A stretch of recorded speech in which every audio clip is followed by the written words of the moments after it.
The morning dew still covered the grass when the first alien ship dropped through Earth's atmosphere like a falling star.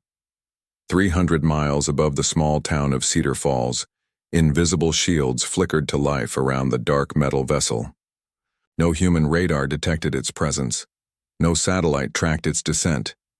The ship's crew had done this 47 times before on 47 different worlds, and they knew exactly how to remain hidden. Inside the ship, tall figures moved through, corridors lined with glowing panels. Their skin looked like polished stone, gray and smooth, with 4 arms that ended in sharp claws. Eyes like black marble sat high on their narrow heads, constantly scanning for threats. These were the hegemony, and they had spent centuries perfecting the art of conquest.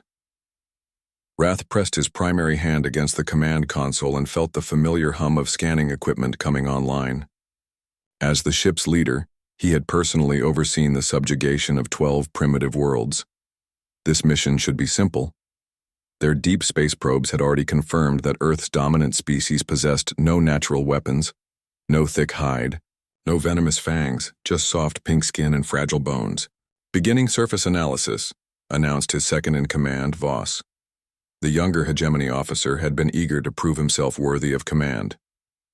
Bioscanners indicate standard bipedal mammals, average height 6 feet, no visible defensive capabilities. Through the ship's viewing portal, Earth looked peaceful. Blue oceans reflected white clouds while green continents sprawled beneath them. Wrath had seen many worlds from this height, and they all looked the same just before the hegemony claimed them. Beautiful and defenseless. "Take us down to observation altitude," Wrath ordered. "Standard reconnaissance pattern. I want full behavioral profiles before we proceed with subjugation protocols." The ship descended through the clouds like a ghost, its cloaking systems bending light around its hull. Below them, the town of Cedar Falls spread out in neat squares of houses and streets. Smoke rose from chimneys. Vehicles moved along paved roads. Everything looked orderly and civilized, which usually meant the species would surrender quickly once they understood their situation. Voss manipulated the scanning controls with practiced efficiency, detecting life signs throughout the settlement. Concentration patterns suggest family groups. No military installations visible. No energy weapons detected. "Perfect," Wrath said, his black eyes reflecting satisfaction. "Another soft species, ready for harvesting. Mark this as a Category 3 conquest. We should have work crews on the ground within a rotation." The ship settled into a stable hover pattern above the town's residential district. Through their advanced optics, the hegemony crew could observe individual humans going about their daily routines. Adults departed for work locations while smaller versions remained near dwelling structures, apparently engaged in recreational activities. "Movement in Sector 7, Voss reported, adjusting the viewing angle. "Single juvenile human, approximately 1/3 adult size. No supervision detected." Wrath moved to the observation station and focused the scanner on a small backyard bordered by tall green trees. A human child with brown hair and bright clothing was playing alone in the grass, making small objects move in patterns that seemed to have meaning only to him. The boy looked completely vulnerable, lacking even the basic survival instincts that most species developed. "Interesting," Voss noted, reading his instruments. "This specimen shows no awareness of potential threats, no scanning behavior for predators, no defensive positioning near shelter. Typical soft species behavior," Wrath replied dismissively. "They've evolved in an environment with no significant predators. That's why conquest is so efficient." As they watched, the human child continued his solitary activities, occasionally making vocalizations that their translation software couldn't interpret. He seemed to be communicating with his small objects as if they were alive, creating elaborate scenarios that existed only in his imagination. "Wait," Voss said suddenly, his attention shifting to the tree line. Large life form approaching from the forest, mass approximately 400 kilograms, significant threat potential. Wrath focused the scanners on the dark shape moving between the trees. A massive creature emerged into view, walking on 4 powerful legs. Its body was covered in thick brown fur, and its head featured prominent teeth and claws capable of tearing through metal. The ship's database quickly identified it as a local apex predator. This should be educational, Wrath observed, settling back to watch. We can observe typical predator-prey dynamics in action, record everything for the cultural database. The bear stepped into the open yard, its black nose testing the air for scents. The human child was directly in its path, still playing with his small toys, completely unaware of the approaching danger. Every instinct the hegemony understood about survival suggested the boy should flee, hide, or call for adult assistance. Instead, something unprecedented happened. Tom looked up from his toys and saw the bear. Rather than showing fear, his face brightened with curiosity. He stood up slowly, brushing grass from his clothing, and began walking directly toward the massive predator while making soft, musical sounds. "Impossible," Voss whispered, checking his instruments for malfunction.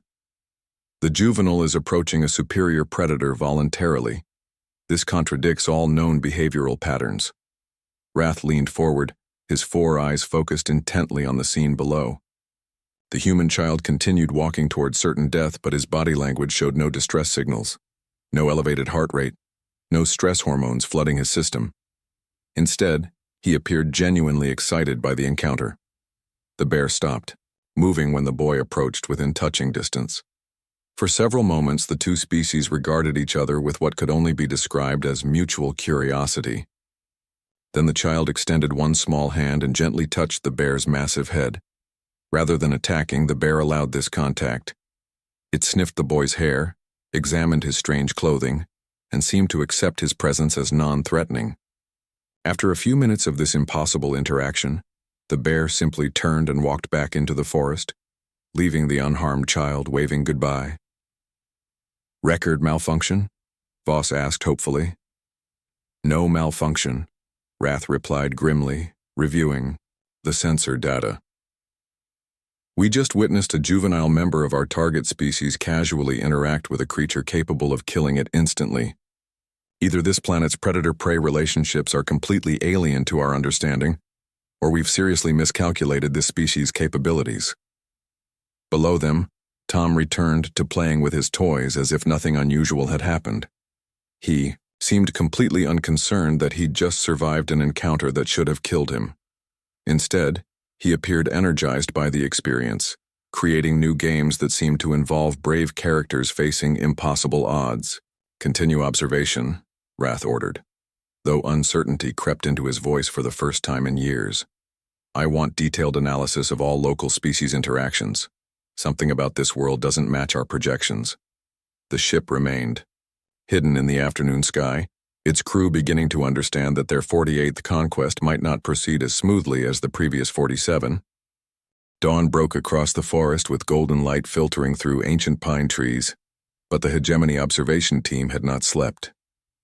For 3 days, they had recorded dozens of similar incidents throughout the human settlement. Children approached, dangerous animals without fear. Adults handled venomous creatures with casual confidence. Even the elderly showed no proper respect for predators that could easily kill them. Voss reviewed the overnight surveillance reports while their ship maintained its hidden position above Cedar Falls. His gray skin had grown pale from stress as each new observation challenged everything the hegemony believed about species behavior. 17 additional anomalous interactions recorded during the night cycle, he reported to Wrath. Humans repeatedly demonstrate zero fear response to local predators. Our xenobiology experts are requesting additional data because current findings contradict established evolutionary theory. Wrath moved through the ship's observation deck with growing unease. In 47 previous conquests, behavioral patterns had been predictable. Prey species fled from predators. Weak individuals sought protection from strong ones.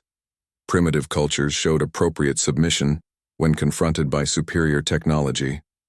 Earth's humans seem to follow none of these fundamental rules. "Take us lower," he ordered.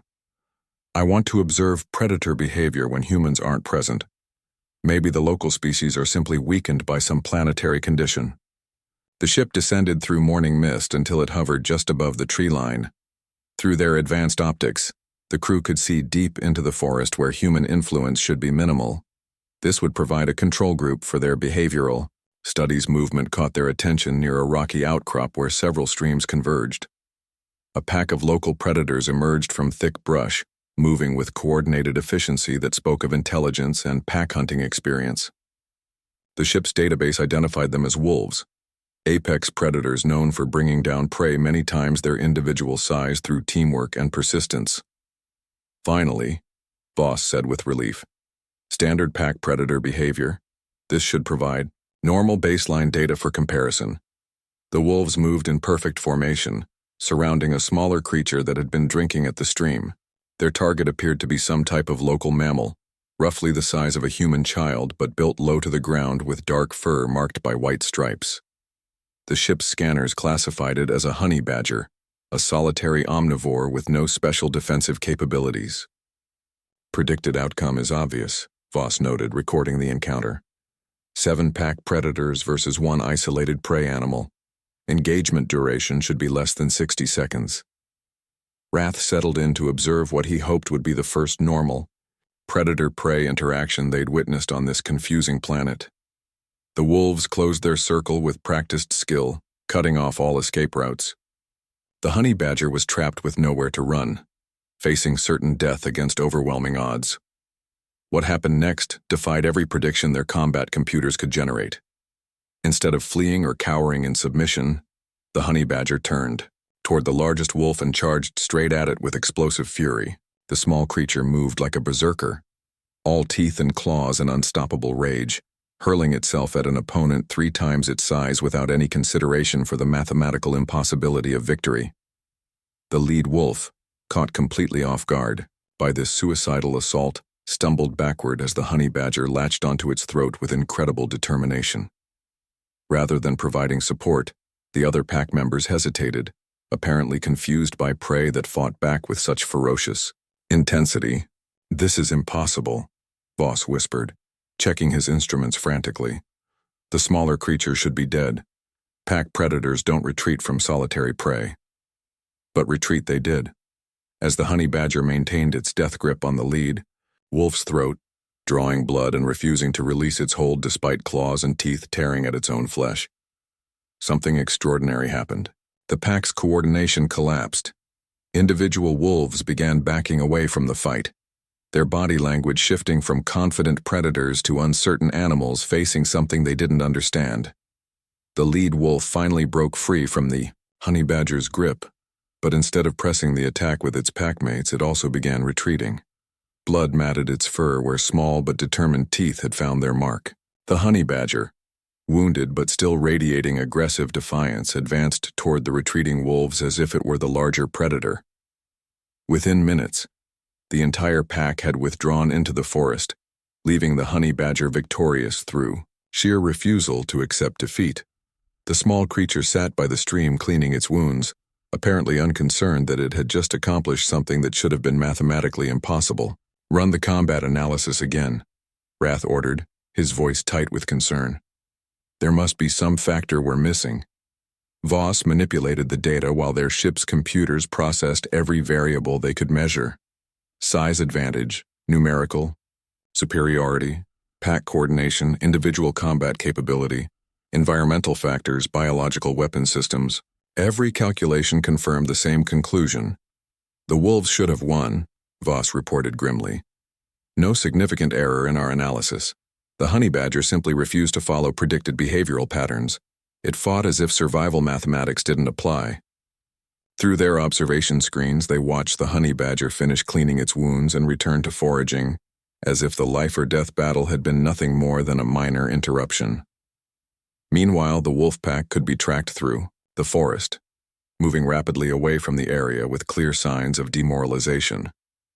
Movement in Sector 7. An observation technician announced. The human juvenile has returned to the yard perimeter. Wrath focused their scanners on Tom, who was approaching his bedroom window on the 2nd floor of his house. The boy had apparently been woken by the sounds of combat in the nearby forest. Through the enhanced optics, they could see him pressing his face against the glass, looking directly toward the area where the honey badger had just fought for its life. The human child's expression showed no fear, no concern for the violence that had just occurred so close to his home. Instead, his face lit up with unmistakable delight as he spotted the honey badger by the stream. Tom began making excited vocalizations, clapping his small hands together and bouncing with enthusiasm. "He's celebrating the violence," Voss observed, with growing dread. "The juvenile human is showing pleasure at witnessing combat." As they watched, Tom opened his window and called out encouragement to the honey badger, using the same gentle tones they'd heard him use with the bear. The boy showed no revulsion at the sight of blood, no instinctive fear of the creature that had just defeated 7 wolves through pure aggression. Instead, he seemed to view the honey badger as some kind of hero. The small creature looked up, at the sound of the human child's voice, regarded him for a moment, then returned to its normal activities. There was no threat display, no territorial aggression, no fear response from either species. They simply acknowledged each other like old friends who understood something fundamental about the nature of fighting against impossible odds. Both incidents show the same pattern, Rath realized, his confidence in their mission beginning to crack. Human children don't just lack fear of dangerous creatures, they actively approve of animals that refuse to surrender to superior force. Voss was already running comparisons through their cultural database, searching for similar patterns among previously conquered species. The results were disturbing. No other world had shown this combination of fearlessness and admiration for desperate courage. "Recommendation?"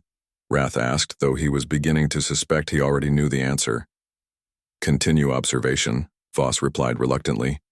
"We need to understand whether these are isolated behavioral anomalies or representative of the entire species.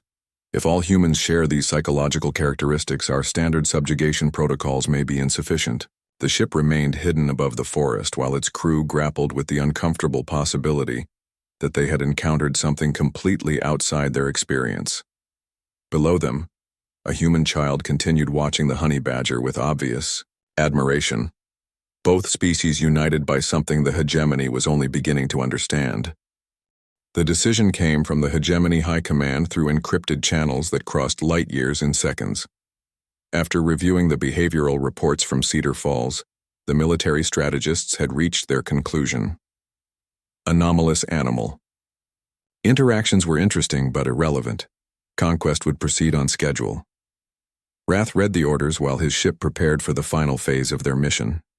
6 massive assault craft had arrived during the night, positioning themselves in orbit around Earth's major population centers. The message was clear and simple. Demonstrate overwhelming force, break native resistance immediately, begin harvesting operations within 1 planetary rotation. All units report ready status, Voss announced from the tactical station. Ground assault mechs are armed and operational, energy weapons fully charged. Atmospheric entry in 60 standard time units. Through the viewing ports, Earth's surface looked peaceful in the early morning light. Humans were beginning their daily routines with no awareness that their world was about to change forever. Children walked to educational facilities. Adults traveled to work locations. Everything appeared normal and predictable. "Target designation confirmed," Rath declared, making the formal announcement that would begin their 48th conquest. Primary objectives are population centers with maximum civilian concentration. Standard intimidation protocols are authorized. Minimal casualties until surrender is achieved. The assault craft descended through Earth's atmosphere like falling meteors, their hulls glowing red from atmospheric friction. Each vessel carried enough firepower to level a city, along with ground forces equipped for rapid pacification of primitive species. The hegemony had refined these techniques across dozens of worlds with consistent success. Tom was playing in his backyard when the first mech touched down in the center of Cedar Falls. The boy looked up from his toys as a shadow fell across the grass, blocking out the morning sun. Above him, a machine 3 stories tall unfolded itself from the landing craft with mechanical precision. The battle mech was an impressive sight, designed specifically to terrify primitive populations into immediate surrender. Its hull gleamed with polished metal plating that deflected most energy weapons. 4 massive arms ended in plasma cannons capable of melting stone. Red optical sensors swept the area like the eyes of an angry god, analyzing threats and calculating destruction. Inside the machine, a hegemony pilot named Corvex operated the controls with practiced efficiency. His sensors indicated multiple human life signs in the immediate area, all showing expected fear responses. Heart rates elevated, stress hormones flooding biological systems, preparation for flight behavior. Everything was proceeding according to standard conquest protocols. Surrender demands are being broadcast on all frequencies, Corvex reported to his command unit. Local population should respond with submission signals within standard time parameters. The mech's speakers boomed across the town with translation, algorithms converting hegemony language into human speech. The message was simple and had been used successfully on 47 previous worlds. Resistance was futile. Cooperation would be rewarded. Defiance would result in termination. Tom listened to the announcement with obvious fascination, his head tilted like a curious bird trying to understand new sounds. The boy showed none of the terror responses that should have frozen him in place. Instead, he began walking toward the towering war machine with the same fearless curiosity he'd shown the bear and the honey badger. Movement detected, Corvex noted, adjusting his sensors to focus on the approaching human juvenile. Single small life form advancing directly toward primary weapon systems. Behavior indicates possible system malfunction. Through his optical displays, the pilot could see the human child clearly. No weapons, no armor, no adults providing protection or guidance. Just a small boy walking toward a machine designed to kill armies, looking like he was approaching an interesting new playground device. Command, requesting clarification, Corvex transmitted. Target species is not responding appropriately to intimidation protocols. Juvenile specimen appears to be approaching my position voluntarily. Before anyone could respond, the situation escalated rapidly. A human adult emerged from a nearby dwelling structure, moving quickly toward the child. But instead of fleeing with the boy to safety, the adult was carrying objects that the mech's database identified as primitive projectile weapons. David had been preparing for work when the alien craft landed in his town. He'd seen the massive machine deploy through his kitchen window and watched his son walk toward it without any apparent fear. Every parental instinct screamed at him to protect Tom, but running wasn't an option, not when invaders had come to his home. "Tom, get back here," David called, but his voice carried determination rather than panic. He'd served in the military. Before marriage and civilian life, and some training never faded. When threatened, you fought back. When someone threatened your family, you fought harder. Corvex watched through his sensors as more humans emerged from surrounding structures. None of them were fleeing. Instead, they were arming themselves with whatever weapons they could find. Primitive firearms, cutting tools, even improvised explosives created from household chemicals. The pilot's combat computer calculated the threat potential of human weapons against his armored mech and registered negligible concern. "Beginning non-lethal demonstration," Corvex announced, targeting an empty building with his plasma cannons. The energy beam struck with devastating effect, instantly vaporizing concrete and steel in a display designed to shock primitive minds into submission. The demonstration had exactly the opposite effect. Instead of cowering in terror, the humans responded with immediate and coordinated aggression. David opened fire with his hunting rifle while simultaneously shouting commands to his neighbors. The bullets bounced harmlessly off the mech's armor, but more humans were arriving every minute, surrounding the machine with determined faces and ready weapons. "This is impossible," Corvex transmitted, his voice tight with disbelief. Primitive species should surrender when confronted with superior technology. These humans are attacking a target they cannot possibly defeat. Tom had been scooped up by his father and carried to relative safety, but the boy was struggling against the protective embrace, apparently wanting to get closer to the exciting new machine rather than farther from it. Even the children seemed to view overwhelming odds as an interesting challenge rather than a reason for fear. The battle escalated when human military forces arrived with heavier weapons and coordinated tactics. Soldiers who had been conducting routine training exercises were now deploying against an alien invasion with the same calm professionalism they would use for any other military objective. Units 2 through 6, report status, Wrath demanded, from the command ship, watching his carefully planned demonstration spin out of control. Heavy resistance at all landing sites, came the reply from multiple pilots. Human species is not responding to intimidation protocols. They appear to be treating superior firepower as a challenge rather than a deterrent. Through the tactical E displays, Wrath could see the situation developing across multiple locations. Every hegemony unit was encountering the same impossible response. Humans with primitive weapons were attacking advanced war machines without hesitation. Civilians were creating improvised defensive positions. Military units were coordinating counterattacks against technologically superior opponents. Abort demonstration phase, Wrath ordered, his confidence in standard protocols completely shattered. All units switched to combat operations, full weapons authorization. But even as the battle mechs switched from intimidation to actual warfare, the human response only intensified. Rather than breaking their spirit, real combat seemed to energize them. They used terrain advantages, concentrated fire, and tactical coordination that forced the advanced war machines into defensive positions. Command, requesting immediate reinforcement, Korvex transmitted as his mech sustained damage from sustained human assault.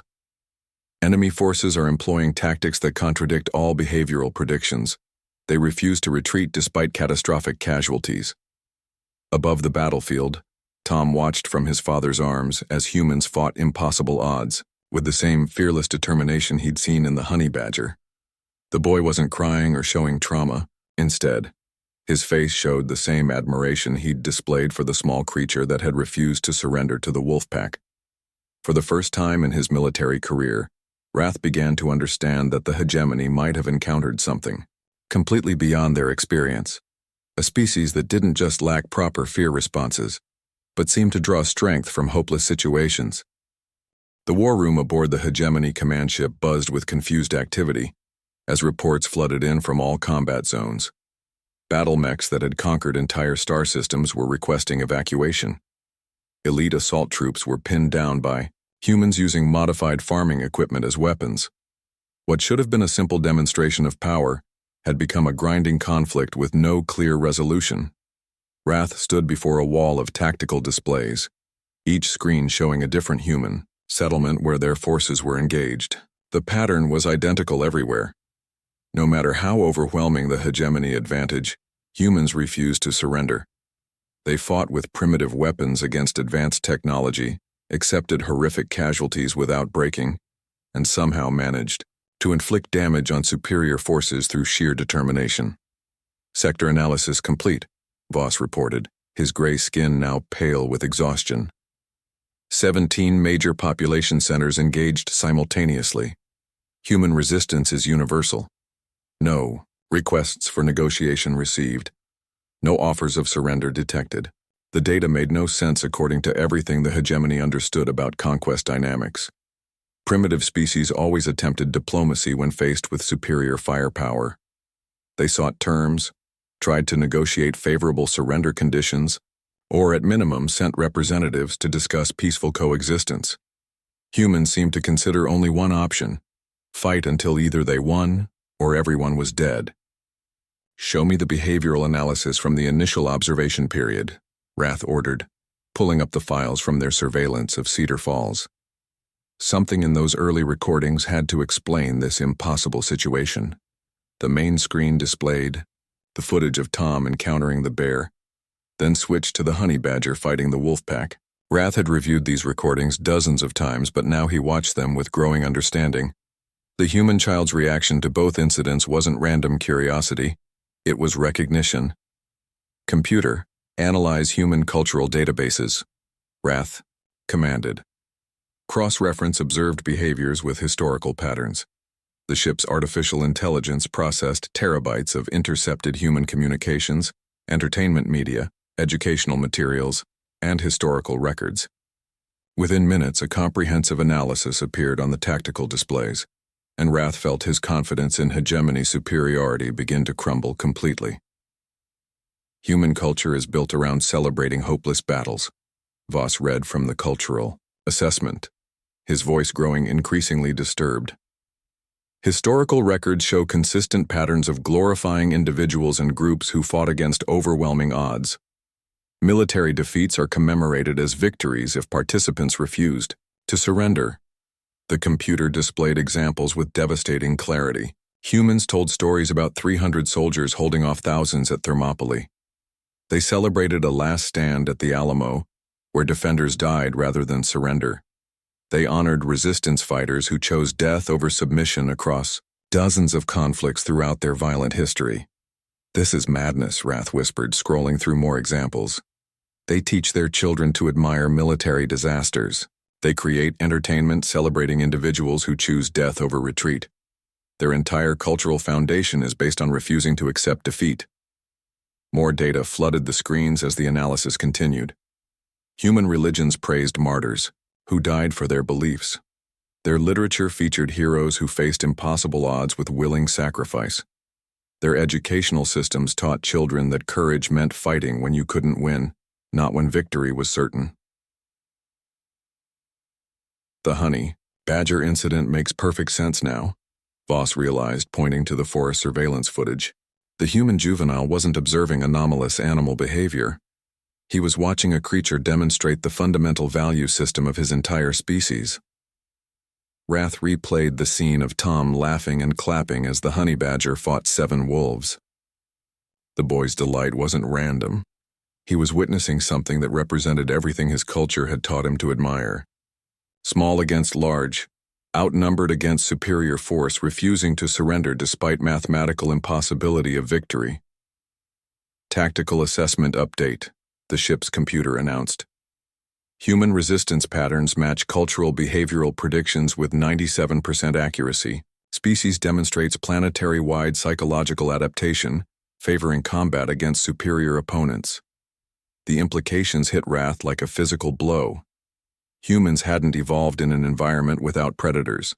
They had evolved to become predators, who specialized in defeating larger, stronger opponents through coordinated aggression and refusal to accept defeat. Their apparent physical weakness was camouflage that concealed the most dangerous psychological weapons the hegemony had ever encountered.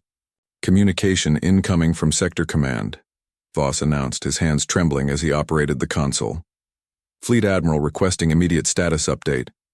Wrath accepted the transmission, knowing he was about to deliver news that would shake the hegemony's understanding of warfare.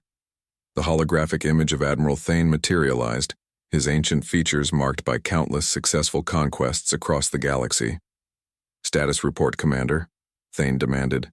"Conquest timeline shows significant delays across all operational zones.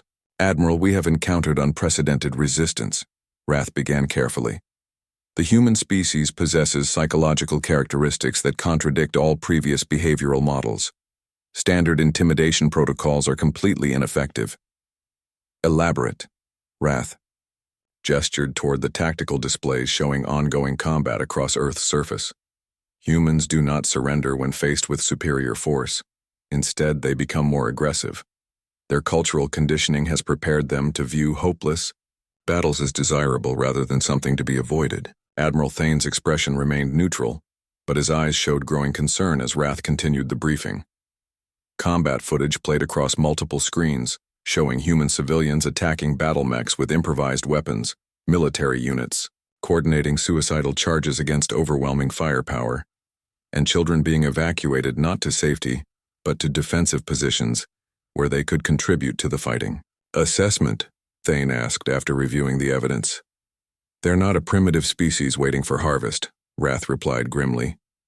"They're apex predators who have spent their entire evolutionary history learning how to kill things bigger and stronger than themselves. We didn't discover a soft target for easy conquest. We found the most dangerous opponents in the galaxy." The communication channel fell silent as Admiral Thane processed this information. In the background, status reports continued flowing from the surface, each one confirming the same pattern. Wherever hegemony forces engaged humans, the battle became a grinding conflict of attrition that favored the species willing to accept unlimited casualties. "Reinforcement request?" Thane finally asked. "Negative, Admiral," Wrath replied, making the hardest decision of his military career. Reinforcements will only provide more targets for human aggression. This species becomes more dangerous when faced with increased threats. Standard conquest protocols are not applicable to Earth. Through the command ship's viewing ports, the planet below looked peaceful despite the scattered combat zones. Most of human civilization continued its daily routines, but now Wrath understood that this calmness was deceptive. They weren't observing a peaceful species going about harmless activities. They were watching the most successful predators in the galaxy preparing for war. New contact incoming from the surface, Voss announced. Human military leadership requesting direct communication. Accept the transmission, Wrath ordered, curious to hear what terms a species like humanity might offer. The screen flickered to show a human military officer, scarred and battle-worn, speaking from what appeared to be a command bunker. Behind him, other humans worked calmly at tactical displays, apparently treating an alien invasion as just another military problem to be solved. "This is General Morrison of the Earth Defense Coalition," the human said without preamble. "We're prepared to discuss terms." "Surrender conditions?" Wrath asked hopefully. The human officer smiled, and Wrath felt a chill run through his gray skin at the expression. It was the same look Tom had shown while watching the honey badger fight impossible odds. "Not surrender," Morrison replied calmly. "We want to discuss your surrender.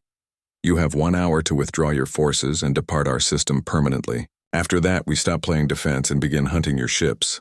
The transmission ended, leaving the Hegemony command team staring at a blank screen while trying to process what they'd just heard. A primitive species had just threatened to hunt the most advanced military force in the galaxy.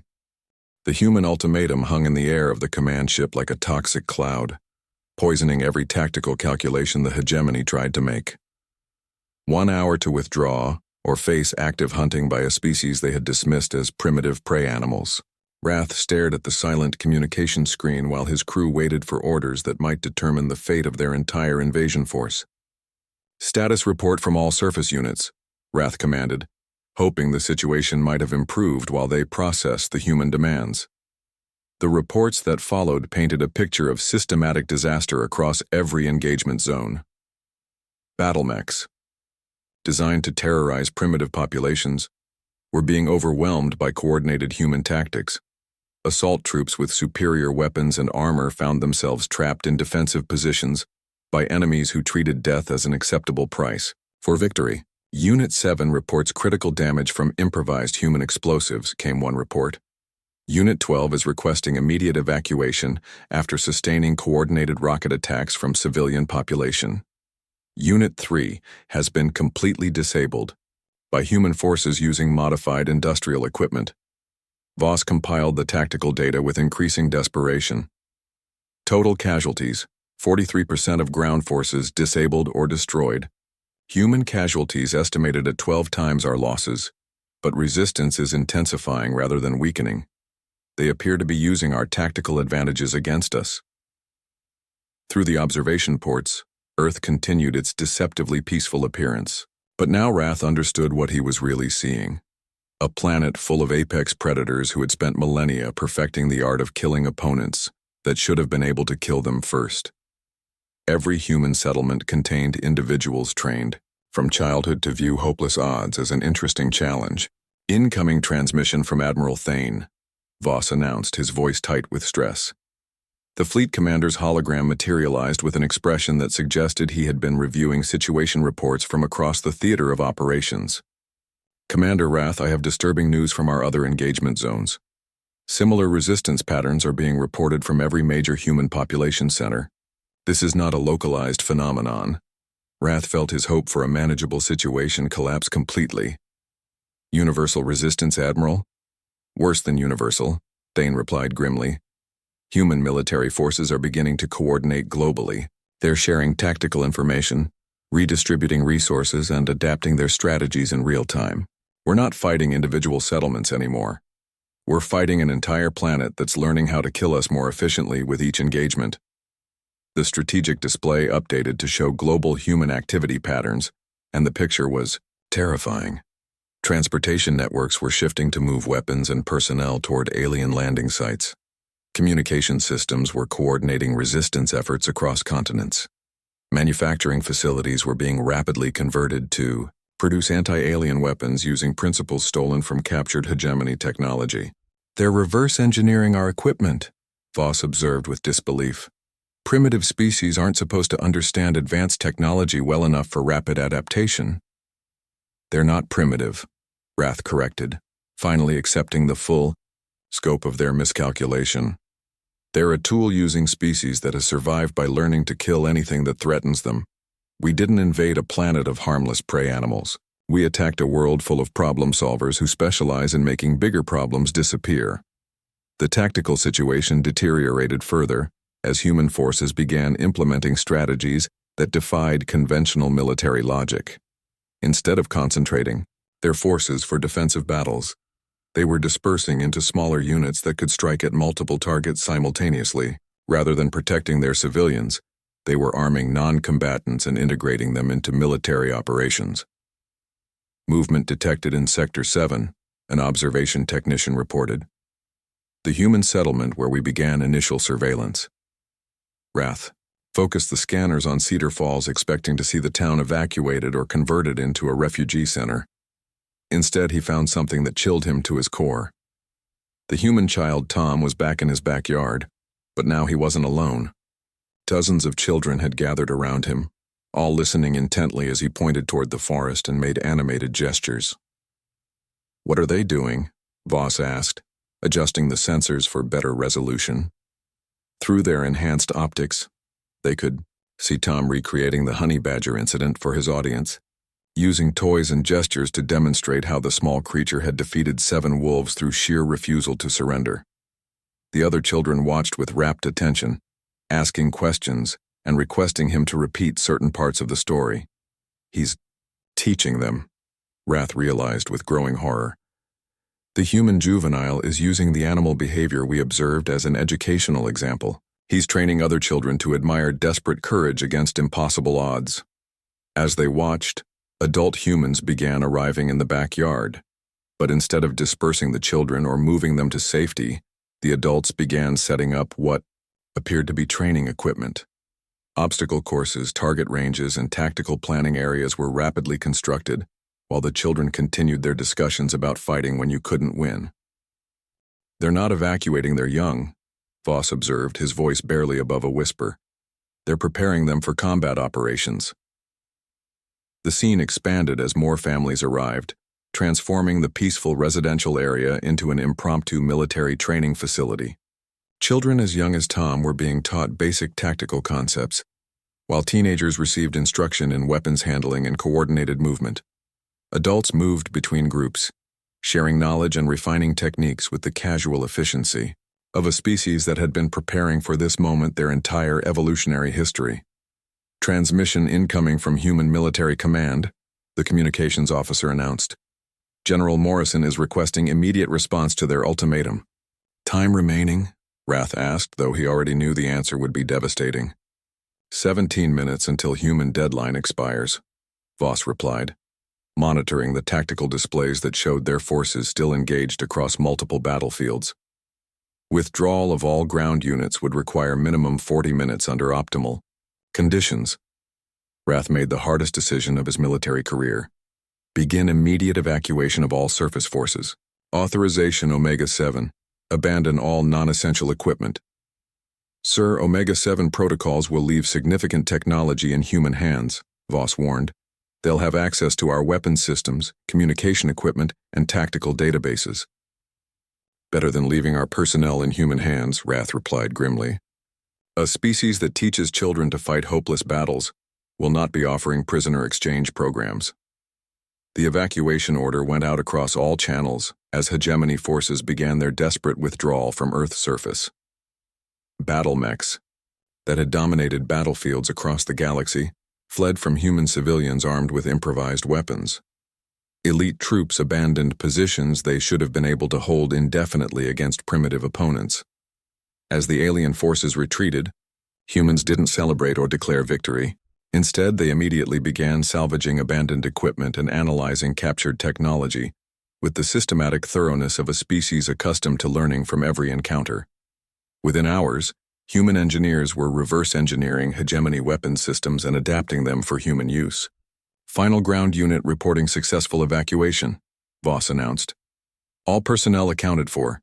Estimated equipment losses, 67%. Admiral Thane's hologram flickered back to life, his expression reflecting the magnitude of their defeat.